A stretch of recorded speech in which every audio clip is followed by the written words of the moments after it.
নমস্কার বন্ধুরা, আজকে আমরা সোনায় বিনিয়োগ করার একটি দারুণ উপায় সম্পর্কে জানব, অর্থাৎ এসজিবি, সেভারিন গোল্ড বন্ড। এক্ষেত্রে বাংলায় আমরা কি বলি? সার্বভৌম গোল্ড বন্ড।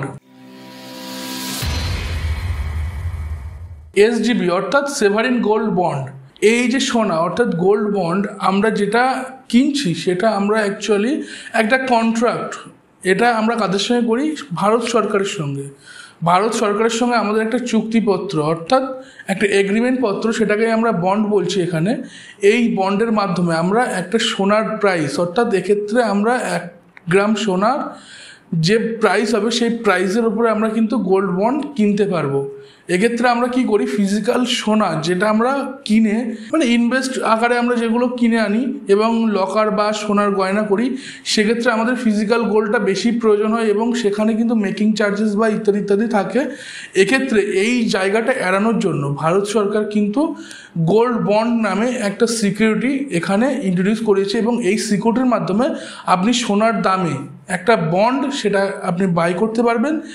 এই যে সোনার দাম যত ইনক্রিজ হবে সেক্ষেত্রে আপনার ওই বন্ডের যে প্রাইস, সেই প্রাইসটাও কিন্তু ইনক্রিজ হবে। আর এই যে এসজিবি অর্থাৎ সেভারিন গোল্ড বন্ড, এটাতে আপনারা 8 বছরের জন্য বিনিয়োগ করতে পারবেন। মিনিমাম এটা 5 বছর আপনাকে কন্টিনিউ করতে হবে। সঙ্গে এই 8 বছরের যে মেয়াদ, এই মেয়াদের যে নির্দিষ্ট একটা সময়, সেই সময়সীমার ভিতরে আপনার 2.5% ইন্টারেস্ট এই গভর্নমেন্ট অর্থাৎ ভারত সরকার আপনাদেরকে দেবে। অর্থাৎ বন্ডের যে এগ্রিমেন্ট পেপারে সেখানে কিন্তু 2.5% এখানে ইন্টারেস্ট আপনাকে পে করবে। সঙ্গে সোনার দাম যেটা ইনক্রিজ হচ্ছে সেটাও আপনারা রিটার্ন পেতে পারেন। এসজিবিতে বিনিয়োগ করার বিশেষ কিছু সুবিধা আছে, যেমন এটি সরকারি বন্ড, সেক্ষেত্রে ডিফল্ট হওয়ার কোনো ঝুঁকি নেই।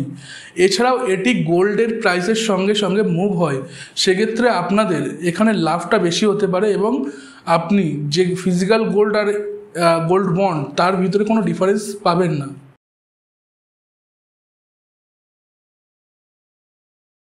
This content is for informational and educational purposes only. It does not constitute financial advice or a recommendation to buy or sell any particular security.